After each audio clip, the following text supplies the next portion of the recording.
Dun, dun, dun, dun, dun, dun.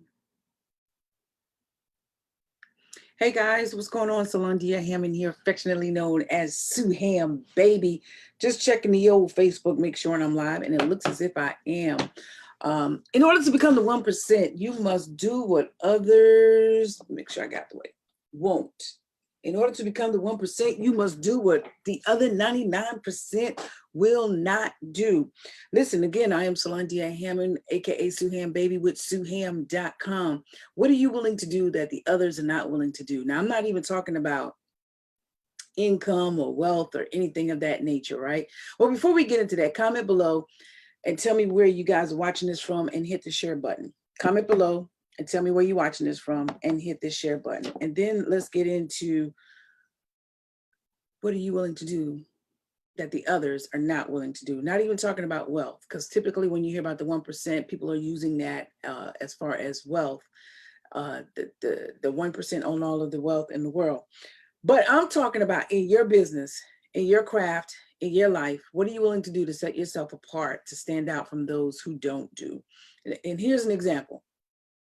You have a business and your business is local and it's brick and mortar and no one else is promoting on social media, but you decide to do what others aren't doing. You decide to take a stand and promote on social media, as well as do mass email marketing, text message marketing. You're doing what the average person is probably afraid to do, and therefore you are standing out and you're getting more business and you're surviving no matter the economy, because you're continuously marketing and continuously reaching new customers and finding ways to retain existing customers. So let's go a little deeper with myself.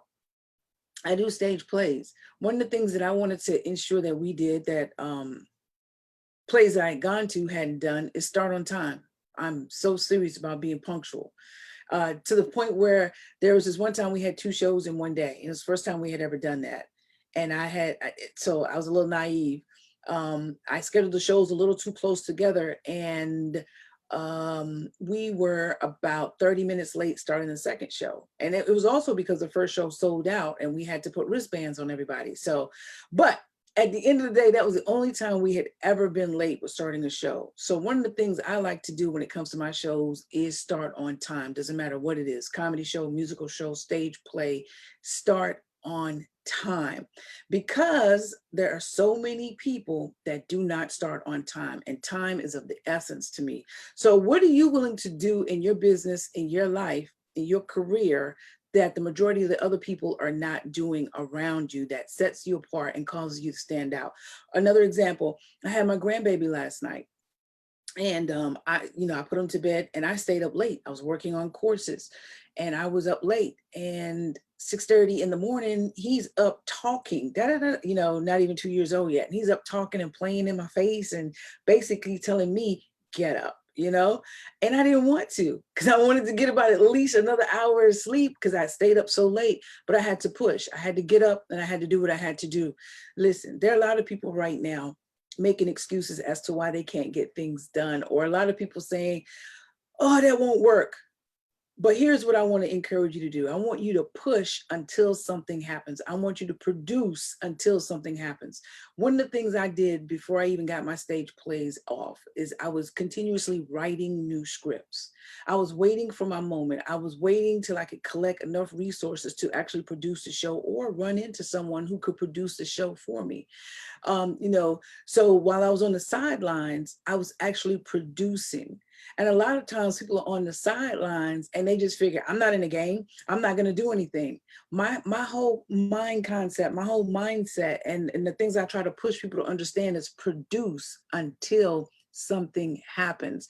So if you're a singer and you have one song and that's all you got, imagine if someone comes to you and say, hey, I heard your one song and I love your song. What else do you have?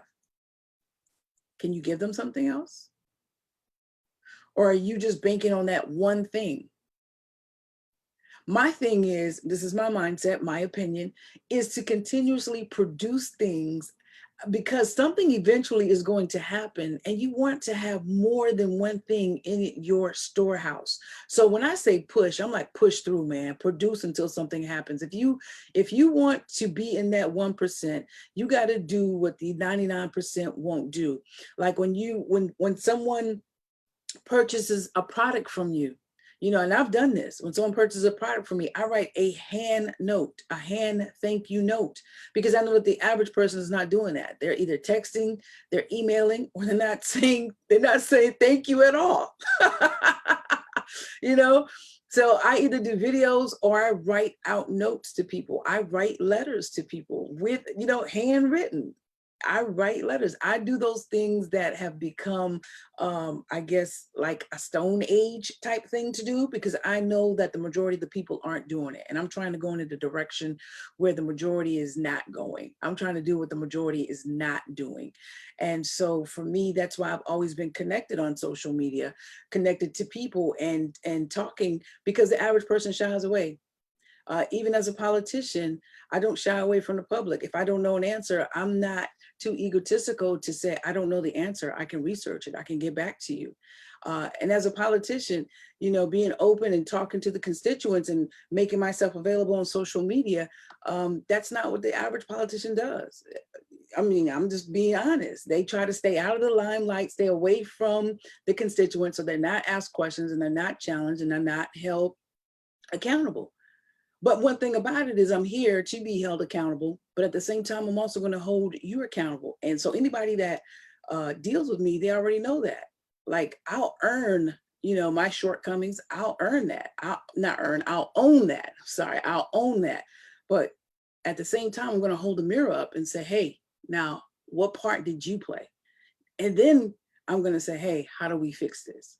So these are things, this is a hard game, man. It's a hard game, man. It's a hard game when you're doing things that the other people aren't doing, when you're being courageous and when you're speaking up, or when you're blazing a path that has not been blazed before, and you're the person that's the point man or the point woman, and you're in front and you just chopping down the trees and you're making your path and you're going where no woman, no man has ever gone before. That's scary as hell, man. That's scary. Come on, let's be real about it. That is freaking scary.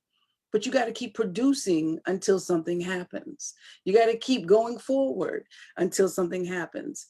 You understand? You got to keep doing what the other 99% won't do. I could have easily gone back to bed and got some sleep. Easily. And I'm not saying you don't need sleep, right? You got to get some rest. You got to take care of yourself. Health is the number one wealth thing on the agenda. But at the end of the day, it's easy for me to knock off and just lay around and be lethargic and lazy and procrastinate. And that's what the majority of people are doing. And that's why they're stuck in their rut. And that's why they haven't progressed. And that's why they look at goals and they're wondering why these goals haven't manifested, because you haven't done anything. You haven't done any work. You've done a part of it. You've written down what you want out of life. But what have you done to go get it? Faith and works, they need to be married. They can't be separated. Have the faith and then go work. And the fact that you're working, you have the faith that you know that the things that you want, you're going to draw it into your atmosphere. So easily could have laid on the couch, been lethargic all day, watched Netflix and chill, but then I would have missed a bunch of deadlines. I got a bunch of sticky notes right here, things I need to get done. And I have a personal goal, some things I need to get done. So I was like, yo, I just got to push. I got to push, man. Yeah, I might get a 20-minute nap, but I'm not about to lay here all day. Not today, because I got things I want to accomplish. So I'm encouraging you on this video, guys, to push. Produce until something happens. Don't just stop creating. Don't stop producing. Continuously, consistently produce. If you've watched my videos from years ago, which you can see a lot of my videos on my YouTube channel, Sue Ham, right? One of the things I always say is that consistency rules. I've been saying that now for probably a decade. Consistency rules. When you consistently do something, it's like compound interest, man. You are making a killing off of it. You may not see it because, Les Brown says you can't see the picture when you're in the frame. So if you're in the frame, you can't see the picture. So you may not know that you're making leeway. You may not know that you're doing amazing things. You may not know that the things that you're doing is compounding until that one day you look up and it's like, boom, you've accomplished that goal. But at the end of the day, your consistency got you there. So consistently continue to do it. It's like saving to invest, right? You start an allotment and you got to go into a bank that you just not touching. You're not even looking at the balance, none of that stuff. All you know is that you have a goal to save $50,000 because you want to take that $50,000 and invest it into something else to generate money, right? So you set yourself up for an automatic allotment that comes out of your check, or maybe you just write a check to yourself every month for, I don't know, $100, $1,000. And who knows, 10 years from now, you're not even checking the account. 10 years from now, you go there and you're like, wow, I can't believe I have this amount of money. And you're unaware of it because you've been consistently each month been depositing into that account.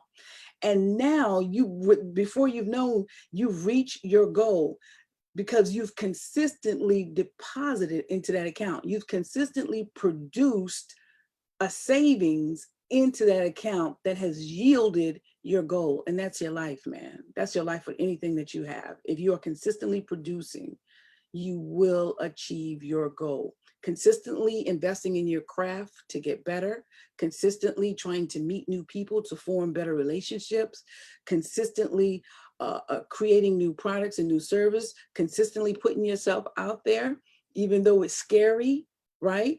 Consistently looking for great partnerships, consistently helping other people, because it's the truth. The more people you help, the more you help yourself, and plus it feels good. So when you do these things, you'll look up and you'll look in that savings account and you'll be amazed by the balance in that savings account when you consistently deposit into that account. Guys, my name is Solandia Hammond. Listen, we got some great things coming down the pipeline, great courses. I want you to check them out at sueham.com. You see the website on the screen. Go there and check it out, sueham.com. Click on the events tab. We have our real estate course that I'm releasing on my birthday. I'm excited about that. That's going to be my gift on my birthday. I try to do something monumental on my birthday, at least since 2018. That's been my goal. 2018, we did our stage play, Beautiful Minds, on my birthday. 2019, March 30th, I was recovering from cancer. So that was monumental to me. And then March 2020, campaigning for office. So, and now here we are, March 2021, I am releasing my real estate course. Tonight, guys, join me on my Facebook page at 7 p.m. I am speaking with Michael Big League McKenzie, going to tell you why credit is so important. This man has closed home loans in like 14 days. So he's going to tell you what it takes to qualify for a home loan, how to get an investor loan. Mike's going to just give us some great information, what it takes to get through the qualifying process for a loan. So make sure y'all tune in tonight on my Facebook page at 7 p.m. Also, we have a grant writing class. We have a financial literacy class that we're doing for Williamsburg County students. I'm excited about that. And we have a business, finance, and credit class. You want to know how to structure your LLC, your S Corp, or your C Corp, want to know how to get business credit, how to get trade lines, then we have that class coming for you as well. You can find all of these great things at sueham.com/events. Until next time, guys, remember to live, love, learn, and laugh. Don't quit. Follow your dreams to success. Hey, push, produce until something happens. Oh man, I'm out, yeah.